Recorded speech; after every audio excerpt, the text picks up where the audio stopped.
খাদিজা বিনতে খুয়াইলিদ, আয়েশা বিনতে আবি বকর, হাফসা বিনতে উমর, জাইনাব নামে দুই বউ, জাইনাব বিনতে জাহাশ, জাইনাব বিনতে খুজাইমা, সাফিয়া বিনতে হুয়াই ইবনে আখতাব, সাউদা বিনতে জামাআ, জুয়াইরিয়া বিনতুল হারিস, মাইমুনা বিনতুল হারিস, উম্মে সালামা বিনতে আবি উমাইয়া আর উম্মে হাবিবা রমলা বিনতে আবি সুফিয়ান। এই 11 জন বউ ছিল। পড়েন আল্লাহু আকবার।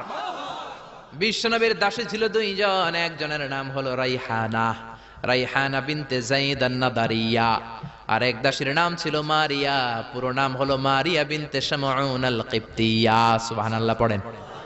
বিশ্বনবী বললেন, আমি তো নবী হয়েছি, আমার বউ আছে 13টা, আমার তো নবুয়তির কিছু সমস্যা হয় নাই, আমার তো তাকওয়ার কমতি হয় নাই, আমার তো বুজুর্গি কমে নাই, তুমি বিয়ে করবা না কেন? আন-নিকাহু মিন সুন্নতি ফামান রাগিবা আন সুন্নতি ফালাইসা মিন্নি। বিয়ে করা আমি নবীর সুন্নাত, আর আমার সুন্নাতকে